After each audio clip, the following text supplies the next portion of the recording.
Hello student. तो transformer chapter हम लोग पढ़ रहे थे।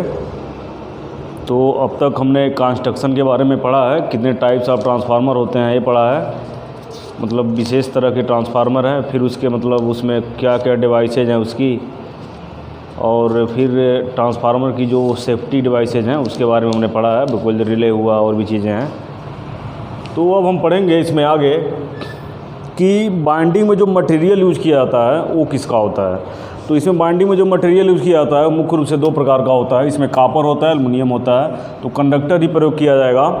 तो एल्युमिनियम की तुलना में छोटे ट्रांसफार्मर में हम कॉपर का ही प्रयोग करते हैं। इसका रीज़न ये होता है कि जो कोर स्टील होती है वो लेस होती है, मतलब इसमें से जो स्टील का एक कोर होता है, जो कोर होता है ये वाला सिलिकॉन स्टील का बना होता है, तो इसके ऊपर जो हमें बाइंडिंग के तार लपेटते हैं तो कॉपर का हम लेते हैं तो इसका क्या होता है, इसका जो लेस कम कोर की आवश्यकता होती है। लेकिन ये एल्युमिनियम का हम लेंगे तो क्या होगा, इसमें अधिक कोर लगेगा। तो जनरली हम छोटे जो स्मॉल साइज़ के ट्रांसफार्मर होते हैं, छोटे साइज़ के, तो उसमें कॉपर का ही हम प्रयोग करते हैं। तो इसका रीज़न ये है कि इसमें जो एक कोर होती है लेस कम से कम कोर लगेगी। उसके बाद इसमें जो कूलिंग सिस्टम होगा, जो पूरी बाइंडिंग तेल में डुबोई गई रहेगी, तो इसका जो कूलिंग सिस्टम भी क्या होता है, काफ़ी मतलब ईजिली तरीके से हो जाता है। फिर से कॉपर की तुलना में जो मैकेनिकल स्ट्रेंथ होती है एल्युमिनियम की तुलना में, तो कॉपर की क्या होती है, अधिक होती है। जैसे टेंसाइल स्ट्रेंथ तानने पे क्या होगा, टूट जाएगा। तो ये सारी चीज़ें हैं इसमें, ठीक है। तो चलिए, तो ये बात हो गई कि मतलब जनरली हम जो इसमें बाइंडिंग के लिए मटेरियल यूज करेंगे वो क्या होगा, कॉपर का ही होगा। मतलब हाई और ट्रांसफार्मर जो हैवी लेवल का होता है उसमें एल्युमिनियम भी और भी चीज़ों का प्रयोग कर लेते हैं। फिर आते हैं हम किस पे, कूलिंग की बात करते हैं। जिसमें जो सबसे मेन अवयव है कूलिंग का, उसमें आता है ट्रांसफार्मर आयल। ट्रांसफार्मर आयल क्या होता है, ये जो होता है कूलिंग और इंसुलेशन का काम करता है। इंसुलेशन का मतलब क्या है कि जैसे मान लीजिए बाइंडिंग है, ये प्राइमरी बाइंडिंग है और सेकेंडरी बाइंडिंग है, प्राइमरी है और ये सेकेंडरी है। तो दोनों एक दूसरे से इलेक्ट्रिकली नहीं जुड़ी होती हैं। चूँकि ये पूरी बाइंडिंग दोनों एक साथ तेल में डूबी होती है, तो एक तो जो इसमें हीट होगा, गर्मी होगी, उसको ये कूल करेगा तेल। और दूसरी चीज़, यदि ये इंसुलेटर नहीं होगा, इंसुलेशन यदि ये कंडक्टर रहता, तो इस तेल की वजह से दोनों बाइंडिंग आपस में क्या हो जाती है, शॉर्ट सर्किट हो जाती। तो इसीलिए कूलिंग के साथ साथ इंसुलेशन का भी काम करता है, जिससे प्राइमरी और सेकेंडरी क्या हो, आपस में शॉर्ट सर्किटेड ना हो, ठीक है। तो जो ट्रांसफार्मर आयल होता है ये दो तरह का होता है, एक मिनरल आयल होता है और एक सिंथेटिक आयल होता है। क्या होता है, सिंथेटिक आयल। तो मिनरल आयल जो होता है ये क्या होता है, पेट्रोलियम का जो शोधन होता है, तो पेट्रोलियम के शोधन से ये प्राप्त होता है। और इसकी खासियत होती है जो मतलब मिनरल ऑयल होता है, ये नॉन फ्लेमेबल, मतलब ये अज्वलनशील होता है। ये मतलब डायरेक्ट क्या होगा, ये जलेगा नहीं, ये अज्वलनशील होता है, जलेगा नहीं। दूसरी चीज़, नॉन वेपराइजेशन, मतलब ये वाष्पित नहीं होगा। वाष्पित मतलब जैसे पेट्रोल देखते हो ना, पेट्रोल खुले में हम रख दें तो उड़ जाता है, लेकिन यह जो तेल होता है खुले में रखने पे भी उड़ेगा नहीं या वाष्पित नहीं होगा। तो नॉन वेपराइजेशन होगा इसका, और ये अज्वलनशील मतलब जलेगा भी नहीं। और ये एक तरह का स्पेशल ग्रेड मोबिल होता है। मोबिल ऑयल देखे हो जो गाड़ियों में डाला जाता है ऑटोमोबाइल सेक्टर में, तो उसमें जो स्पेशल ग्रेड का मोबिल होता है यही क्या होता है, मिनरल ऑयल होता है, ठीक है। सिंथेटिक ऑयल में आते हैं। तो सिंथेटिक ऑयल जो होता है ये सिलिकॉन और हाइड्रोकार्बन को मिक्स करके एक साथ बनाया जाता है, और ये चूँकि कास्टली होता है, ये काफ़ी मतलब इसको इस ऑयल को बनाना जो होता है, सिंथेटिक ऑयल होता है, ये काफ़ी महंगा होता है। तो इसी वजह से इसका प्रयोग हम भूमिगत जो ज़मीन के अंडरग्राउंड कोई काम होता है, जैसे खदानों या सुरंग कहीं बनाते हैं या खदान में कहीं काम कर रहे हैं, तो वहाँ पर हम इस सिंथेटिक ऑयल का प्रयोग क्या करते हैं। लेकिन जो जनरल हमारा ट्रांसफार्मर जो लगा होता है, जो खुले में लगा होता है, उसमें हम मिनरल ऑयल के द्वारा ही कूलिंग का काम क्या करते हैं। तो ये चीज़ हो गई क्या, ट्रांसफार्मर आयल। अब सबसे इंपॉर्टेंट पॉइंट इसमें है कि प्रॉपर्टी ऑफ ट्रांसफार्मर आयल, मतलब क्या क्या गुण होना चाहिए, ये बहुत इंपॉर्टेंट है। यहाँ से कई बार ऑब्जेक्टिव सवाल पूछे गए हैं, इस चीज़ को आप लोग समझ लीजिए बढ़िया से कि प्रॉपर्टी क्या होनी चाहिए। इसकी प्रॉपर्टी, सबसे पहली प्रॉपर्टी ये है कि गुड इंसुलेटर होना चाहिए। गुड इंसुलेटर का मतलब कुचालक, मतलब ये जो तेल है एक अच्छा कुचालक होना चाहिए। अच्छे कुचालक का मतलब ये है कि चूंकि हमारी प्राइमरी और सेकेंडरी बाइंडिंग दोनों उसमें क्या होती है, डूबी रहती है। तो यदि एक कुचालक ना हो कि सुचालक होगा तो क्या होगा, प्राइमरी और सेकेंडरी आपस में शॉर्ट सर्किट हो जाएगी। तो इसीलिए इसको क्या होगा, एक अच्छा इंसुलेटर होना चाहिए जिससे क्या हो, प्राइमरी और सेकेंडरी आपस में शॉर्ट सर्किट ना हो। High specific heat, specific heat जो होता है इसको हम कहते हैं विशिष्ट ऊष्मा। इसको हम कहते हैं विशिष्ट ऊष्मा। इसको हाई होने का मतलब ये है कि ये प्रकाश को तेज़ी से, मतलब ये प्रकाश नहीं, मतलब हीट को आसानी से क्या करे, पास कर सके। मतलब कहने का मतलब है कि जब बाइंडिंग गर्म होगी तो तेल क्या करेगा, तेल उसको उसकी बाइंडिंग की गर्मी को क्या करेगा, अपने थ्रू प्रवाहित करके बाहर निकालेगा। तो इसकी हाई स्पेसिफिक हीट का मतलब ये है कि ये ऊष्मा का भी अच्छा सुचालक हो। क्या हो, ऊष्मा का अच्छा सुचालक हो, यही मतलब होता है स्पेसिफिक हीट का। तीसरा चीज़ होता है हाई फ्लेमेबल पॉइंट, मतलब इसका जो ज्वलनशील पॉइंट हो वो काफ़ी उच्च हो। ये नहीं कि मान लो चूँकि इसके अंदर गर्मी को ही ठंडा करने के लिए है, तो पता चलेगा यदि मतलब ज्वलनशील पॉइंट बहुत कम होगा तो क्या होगा, तेल में आग लग जाएगी, और तेल में आग लगेगा तो क्या होगा, ट्रांसफार्मर की बाइंडिंग पूरा ट्रांसफार्मर क्या होगा, जल जाएगा। तो इसलिए इसकी मतलब जो टेम्परेचर, जो गर्मी सहने की जो क्षमता है वो हाई होनी चाहिए, ताकि हीट होने के बाद भी क्या हो, उस तेल में आग न लगे। तो हाई फ्लेमेबल पॉइंट होना चाहिए। लो विस्कासिटी, विस्कासिटी क्या होती है, ये श्यानता इसको हिंदी में कहा जाता है। विस्कासिटी को श्यानता कहा जाता है। श्यानता का मतलब बहने का गुण। तो विस्कासिटी का मतलब ये है कि इसका प्रवाह आसानी से हो सके। प्रवाह का मतलब आसानी से कब होगा, जब क्या होगा, जैसे पतला होगा तभी तो होगा। मान लो कोई चीज़ गाढ़ा है तो गाढ़ा चीज़ को बहाओगे तो बहेगा, आसानी से नहीं बहेगा। तो इसीलिए इसकी जो विस्कासिटी होती है, श्यानता हो, वो कम होगी। तो जब श्यानता कम होगी तो आसानी से प्रवाह क्या होगा, इस तेल का हो जाएगा। आसानी से प्रवाह का मतलब आसानी से सब जगह क्या होगा, पहुँच जाएगा, सब जगह जहाँ जहाँ हीट हो रही है, कोर में चाहे पूरी बाइंडिंग में, सब जगह पहुँच जाएगी। ठीक है। एक गुण और इसमें है कि वायु में रखने पर क्या हो, नमी को न सोखे। वो तेल का ऐसा तेल हम प्रयोग करते हैं जो कहीं हम खुले में रख दें तो वायु की, हवा की नमी को क्या करे, एब्जॉर्ब न करे, अवशोषित न करे। डाइलेक्ट्रिक स्ट्रेंथ जो होता है ये क्या होता है, हाई होना चाहिए। तो हम ऑलरेडी तुम लोगों को पढ़ा चुके हैं कि कोई भी मतलब यदि हम इंसुलेटर की बात कर रहे हैं, जब भी कुचालक पदार्थ या इंसुलेटर की बात होगी तो उस कंडीशन में उसका डाइलेक्ट्रिक स्ट्रेंथ क्या होना चाहिए, हाई होना चाहिए। तो चूंकि ये जो ट्रांसफार्मर आयल ये भी है, जो इंसुलेटर है, तो इसका क्या होगा, डाइलेक्ट्रिक स्ट्रेंथ हमारा हाई होगा। ठीक है।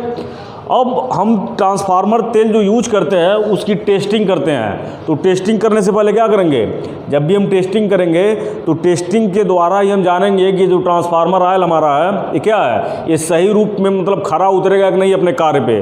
तो उसको टेस्टिंग के बाद ही हम उस आयल को ट्रांसफार्मर में क्या करते हैं, भरते हैं। तो उसकी टेस्टिंग के लिए 4 पॉइंट यहाँ पे हैं। एक किया जाता है फील्ड टेस्ट, दूसरा होता है क्रैकल टेस्ट, तीसरा होता है डाइलेक्ट्रिक टेस्ट, और चौथा होता है क्या, एसिडिटी टेस्ट। तो इन चारों को हम जल्दी देख लेंगे, 2-2 लाइन का काम है, इसमें बहुत ज़्यादा दिमाग नहीं लगाना है। तो चलिए पहला हम लेते हैं क्या, फील्ड टेस्ट। फील्ड टेस्ट कुछ नहीं होता है, एक आशुद्ध जल का मतलब शुद्ध जल, इसको भारी जल भी कहा जाता है, इसको D2O भी कहा जाता है। भारी जल इसका फार्मूला होता है। भारी जल मतलब आशुद्ध जल, शुद्ध जल। तो शुद्ध जल जो होता है वो क्या होता है, इलेक्ट्रिक का क्या होता है, सुचालक या कुचालक, कुचालक होता है। शुद्ध पानी जो होता है वो विद्युत का कुचालक होगा। तो इसको मतलब फील्ड टेस्ट करने के लिए हम क्या करते हैं, एक हीटर लेते हैं, इस हीटर पे हम आशुद्ध जल को रख देते हैं एक प्रणाली में, और उसमें हम जो ट्रांसफार्मर ऑयल की कुछ बूंद लेके एक बूंद इसमें गिराते हैं। ये हीट रहेगा वाटर, अशुद्ध जल जो शुद्ध जल है वो क्या रहेगा, हीट रहेगा। और जब हीट रहेगा तो उसी में हम क्या करेंगे, ड्रॉप के द्वारा 1 या 2 बूंद इसमें क्या करेंगे, एक ही बूंद इसमें हम ट्रांसफार्मर ऑयल को क्या करेंगे, गिराएंगे। तो गिराने के बाद हम देखेंगे कि वो ड्रॉप मतलब फैलेगा, फैल के चपटा हो जाएगा। तो चपटा होगा तो उसका डाया मतलब दिया रहेगा। तो यदि उसका जो व्यास होगा वो 15 से 18 mm का, मान लो ऐसे चपटा गोला, वो बूंद जो होगी, बूंद उसमें गिरेगी तो फैलेगी। पानी है, तेल है, तो उसमें कलर पता चल जाएगा। तो ऐसे जो होगा इस तरह से जो इसका डाया होगा ये 15 से 18 mm का होना चाहिए। यदि ज़्यादा चपटा हो रहा है मतलब वो ज़्यादा फैल रहा है, तो ज़्यादा फैल रहा है इसका मतलब वो तेल सही खरा नहीं उतरेगा। तो इसलिए इस फील्ड टेस्ट का मतलब ये होगा कि यदि वो ज़्यादा फैल जा रहा है पानी में तो हम उस तेल का प्रयोग नहीं करेंगे। इसमें 15 से 18 के बीच में क्या होना चाहिए, इसको फैलना चाहिए। ठीक है। तो ये फील्ड टेस्ट हो जाता है। दूसरा होता है क्या, क्रैकल टेस्ट। क्रैकल टेस्ट में क्या होता है, इसमें इस्पात की एक नली होती है। इस्पात की क्या होती है, नली होती है। इस नली को सिरों से एकदम लाल तप्त गर्म कर दिया जाता है। तप्त गर्म का मतलब इस्पात की नली जो है एकदम लाल जैसे होता है ना, रेड कलर का, तप्त गर्म कर दिया जाएगा। और उसके बाद इसमें ट्रांसफार्मर ऑयल को हम क्या करेंगे, भरेंगे। तो जब ट्रांसफार्मर ऑयल को भरेंगे तो इसमें दो, यदि चटकने की आवाज़ आ रही है, कोई चीज़ जैसे शीशा नहीं चटक जाता है तो चटकने की तेज़ी से चटकने की ध्वनि आ रही है, इसका मतलब उस तेल में नमी है, वायु से कुछ नमी सोख लिया है, तो उस तेल का हम प्रयोग नहीं करेंगे। और यदि इसमें क्या छन छन की आवाज़ आ रही है, जैसे तवे पे मान लो पानी कोई गर्म चीज़ वैसे मान लो छन छन की आवाज़ आ रही है, इसका मतलब क्या है, यदि केवल छन छन की आवाज़ उसमें से आ रही है, इसका मतलब जो इसमें तेल हम टेस्ट कर रहे हैं उस तेल में क्या है, उस तेल में पानी की मात्रा नहीं है, केवल तेल है और नमी वायु से नहीं सोखा है। ठीक है, तो फिर हम आगे इसमें डाइलेक्ट्रिक टेस्ट और रेसिस्टिव टेस्ट के बारे में क्या करना है बता रहे हैं भाई। पढ़ रहे थे ट्रांसफार्मर का टेस्ट, तो इसमें दो हमने पढ़ लिया है, फील्ड टेस्ट फील्ड टेस्ट और क्रैकल टेस्ट हमने पढ़ लिया है। नेक्स्ट हमारा डाइलेक्ट्रिक टेस्ट। तो देखो जो डाइलेक्ट्रिक टेस्ट होता है ये होता कैसे है, इसमें ये तुम्हारा मेन ट्रांसफार्मर लगा हुआ है, यहाँ पे कंट्रोल करने के लिए लगा हुआ है। ठीक है, और ये यही ट्रांसफार्मर है हमारा जो T2 T3 टर्मिनल है, और ये हाई वोल्टेज का ट्रांसफार्मर होता है। और इसके साथ एक सर्किट ब्रेकर, देखो यहाँ पे जो पूरा मैकेनिज्म है वाला, ये हमने सर्किट ब्रेकर को क्या किया है, कनेक्ट किया हुआ है, ताकि जो इसमें स्पार्किंग होती है उस स्पार्किंग की वजह से क्या करेगा, ये मतलब सर्किट को ऑन या ऑफ कर लेगा। तो अब यहाँ से हम सप्लाई देंगे, ये सप्लाई देंगे। सप्लाई में क्या होता है कि 230 वोल्ट या 50 हर्ट्ज की सप्लाई होती है। इसमें जो फ्रीक्वेंसी होती है वेरिएबल फ्रीक्वेंसी होती है, ये 40 हर्ट्ज से लेके 60 हर्ट्ज तक फ्रीक्वेंसी क्या होती है, ये मतलब ये देते हैं। तो इसकी वजह से यहाँ पे हम क्या करते हैं कि जो सप्लाई हम दे रहे हैं, यहाँ पे एक वोल्ट मीटर लगा गया है जो वोल्टेज को किलो वोल्ट में मेजर करता है। जो मतलब जो प्राइमरी पे जो वोल्टेज को हम दे रहे हैं उसको क्या करेगा, मेजर करेगा। तो इसी वोल्टेज के मेजरमेंट के आधार पे हमें तय कर पाएंगे कि जो हम ट्रांसफार्मर में जो ऑयल हम डाल रहे हैं कूलिंग के लिए, उसका डाइलेक्ट्रिक स्ट्रेंथ मतलब जो है कितना अच्छा है कि ख़राब है वो। ठीक है, तो इसको जो तेल होता है, जिसमें जो तेल हम डालते हैं, ये नॉर्मल कंडीशन में आपको याद रखना है। इसी को जो तेल का मतलब जो उसमें जो वोल्टेज इस मतलब वोल्ट मीटर जो किलो वोल्ट में होता है, जो चेक किया जाता है, तो पहले मतलब बिना उसको फिल्ट्रेशन किए मतलब फ़िल्टर किए जो नॉर्मल तेल है, उस कंडीशन में जो ये वोल्ट मीटर होगा वो जो होगा 30 किलो वोल्ट की रीडिंग बताएगा। और वो वैल्यू किस में होगी, आरएमएस में होगी। आरएमएस हमने पढ़ा दिया है कि कौन सी वैल्यू होती है, रूट मीन स्क्वायर वैल्यू होती है। ठीक है, एवरेज वैल्यू, पीक वैल्यू और आरएमएस वैल्यू हमने एसी सर्किट में पढ़ाया हुआ है, इसको तुम लोग बेसिक में देख लेना जाके। तो इसमें आपको याद रखना है कि ट्रांसफार्मर का ऑयल जो होता है मतलब बिना फ़िल्टर किए, मतलब बिना छाने हुए, उसको बिना फिल्ट्रेशन किए हुए जो ये वोल्टेज मतलब बताएगा, ये मतलब वोल्ट मीटर जो किलो वोल्ट में है वो क्या बताएगा, 30 किलो वोल्ट बताएगा। लेकिन वही जो फिल्ट्रेशन हो जाएगा, फिल्ट्रेशन के बाद जो उसका वैल्यू होगा वो आरएमएस में वैल्यू क्या हो जाएगी, 50 kV हो जाएगी। तो कभी कभी एग्जाम में पूछ देता है कि ट्रांसफार्मर ऑयल की जो डाइलेक्ट्रिक स्ट्रेंथ टेस्ट होता है उसमें ब्रेकडाउन वोल्टेज कितनी होती है, तो आप हमेशा उत्तर देंगे क्या, 30 kV। और mm स्क्वायर के हिसाब से होती है, तो इसका मतलब डाइलेक्ट्रिक स्ट्रेंथ जो ऑयल का पूछा जाता है तो होता है 30 kV पर mm, मतलब प्रति mm जो उसका एरिया होता है उस हिसाब से जो ये होता है 30 किलो वोल्ट होता है। तो ये रीडिंग हमारा वोल्ट मीटर क्या करेगा, दे देगा। तो इसमें इस मतलब मैकेनिज्म से इसमें जो ट्रांसफार्मर लगे होते हैं, इस ट्रांसफार्मर थ्रू हमने सर्किट ब्रेकर को कनेक्ट कर दिया है और यहाँ से स्विचिंग सिस्टम हमने लगा दिया है। तो इसके थ्रू हम क्या करते हैं, ये हमने डाइलेक्ट्रिक टेस्ट कर लेते हैं। तो हमारे ITI लेवल में बहुत ज़्यादा डीप में इसमें नहीं जाना है, इसमें केवल आपको क्या करना है, केवल आपको ये करना है कि यही 30 kV और 50 kV का कॉन्सेप्ट आपको समझना है। ठीक है, चलिए अब इसमें चौथा आता है एसिडिटी टेस्ट। एसिडिटी का मतलब होता है अम्लीय टेस्ट, अम्लीय परीक्षण। क्या होता है, अम्लीय परीक्षण। अम्लीय परीक्षण का मतलब क्या होता है कि जैसे मान लीजिए जो ऑयल हम ट्रांसफार्मर ऑयल में जो मतलब कूलिंग के लिए हम डाल रहे हैं उसमें कहीं अम्लीयता तो नहीं है, क्योंकि यदि अम्ल की मात्रा उस तेल में आ जाएगी तो अम्ल का खासियत है कि जो अम्लीय पदार्थ होता है वो ऑक्सीकरण के द्वारा बनता है, ऑक्सीडेशन। तो ऑक्सीडेशन होगा जब, तो उस ऑक्सीडेशन की वजह से क्या होगा, ऑक्सीडेशन जब होता है किसी चीज़ का तो मटेरियल क्या होता है, ख़राब हो जाता है। जैसे देखोगे कोई छड़ मतलब मटेरियल हवा में लगता है तो ऑक्सीडेशन की वजह उस पर क्या होती है, जंग लग जाती है, और जंग लगने से मटेरियल क्या होता है, ख़राब होने लगता है। तो इसीलिए हम ये देखेंगे कि उस तेल में कहीं अम्लीय पदार्थ तो नहीं है। यदि अम्लीय पदार्थ उसमें रहेगा तो तेल क्या करेगा, उस तेल की वजह से जो बाइंडिंग है, कोर है, उसमें ऑक्सीडेशन होने लगेगा, और ऑक्सीडेशन की वजह से कोर जो भी ट्रांसफार्मर की कोर है या बाइंडिंग है वो क्या होगी, ख़राब होने लगेगी। तो इसीलिए अम्लीय टेस्ट करने के लिए हम क्या करेंगे, अम्लीय टेस्ट करने के लिए जो कुछ मतलब तरीके हैं उस तरीक़ों को हम बता रहे हैं। तो इसका मेन काम ये है कि जब अम्लीय रहेगा तो इंसुलेशन तो ख़राब होगा ही, इंसुलेशन ख़राब होगा तो क्या करेगा, जो मतलब प्राइमरी और सेकेंडरी बाइंडिंग उनको शॉर्ट कर देगा, कोर को उससे ख़राब कर देगा, जो बाइंडिंग है उस बाइंडिंग मटेरियल को भी क्या करेगा, ख़राब कर देगा। तो इसको चेक करने के लिए हम क्या करते हैं, दो तरह का पात्र ले लेते हैं, उसमें दो सॉल्यूशन लेते हैं, याद कर लीजिए। एक होता है सोडियम कार्बोनेट का सॉल्यूशन, विलयन घोल ले लेते हैं, सोडियम कार्बोनेट का घोल ले लेते हैं जिसकी सांद्रता होती है 0.0085 N, ठीक है। मतलब सोडियम कार्बोनेट का एक विलयन हमने ले लिया, इसका घोल ले लिया जो क्या होता है 0.0085 सांद्रता का क्या होता है और 100 ml एथिल एल्कोहल, क्या होगा 100 ml एथिल एल्कोहल, दो बर्तनों में हमने अलग अलग इसको क्या कर दिया, ले लिया। फिर क्या करेंगे, एक यूनिवर्सल इंडिकेटर बोतल होता है, यूनिवर्सल मतलब किसी भी चीज़ का मतलब लिक्विड का टेस्ट करने के लिए एक यूनिवर्सल इंडिकेटर बोतल होता है, ये हम ले लिए।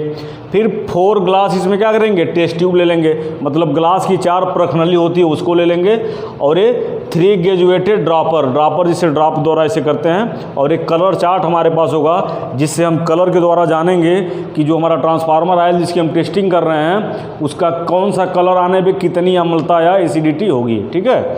तो इसमें करते क्या है, एक टेस्ट ट्यूब हम लेंगे, उस टेस्ट ट्यूब में जो ट्रांसफार्मर आयल है उसका 1.1 ml तेल हम क्या करेंगे, ले लेंगे। मतलब एक टेस्ट ट्यूब में ये परखनली हमने जो लिया है एक में हम ले लेंगे, फिर उसमें क्या करेंगे, उसमें 8 ml तेल हम क्या करेंगे और मिला देंगे, ठीक है। मतलब 1 ml हमने ले लिया, फिर 8 ml और मिला लिया, मतलब 8-10 भी हो सकता हो, तो वो मिला लिया हमने। फिर उसमें हमने क्या किया कि 1 ml स्प्रिट, रेक्टिफाइड स्प्रिट जो होता है, रेक्टिफाई किया हुआ जो मतलब स्प्रिट होता है, उस स्प्रिट को क्या करेंगे, इसमें 1 ml हम क्या करेंगे स्प्रिट, मतलब एक बार हमने 1 ml ले लिया आयल ट्रांसफार्मर का, फिर 8 ml उसमें और डाल लिया, और फिर क्या किया, उसमें एक स्प्रिट डाल लिया है 1 ml, और तीनों को हम क्या करेंगे, हिला देंगे, तीनों को हिला देंगे। हिलाने के बाद हम क्या करेंगे, उसमें सोडियम कार्बोनेट का जो सॉल्यूशन है, ठीक है, जो सोडियम कार्बोनेट का सॉल्यूशन है उसकी मात्रा हम क्या करेंगे, वो भी इसमें डालेंगे। सोडियम कार्बोनेट का जो सॉल्यूशन है उसकी कुछ मात्रा हम क्या करेंगे, इसमें डाल देंगे। डालने के बाद इसको एक साथ मिक्स कर लेंगे, और मिक्स करने के बाद जो ये यूनिवर्सल इंडिकेटर की बोतल है इसकी 5 बूंदें जो एक प्रखनली में हमने ली हुई हैं, जब सबको मिक्स करने के बाद जो यूनिवर्सल इंडिकेटर वाला बोतल है, इस बोतल से 5 बूंद हम क्या करेंगे, उसमें डालेंगे। किसमें, जिस प्रखनली में हमने सारी चीज़ों को मिलाया हुआ है उसमें यूनिवर्सल इंडिकेटर बोतल से क्या करेंगे, उस चीज़ों को उसमें 5 बूंद को डालेंगे।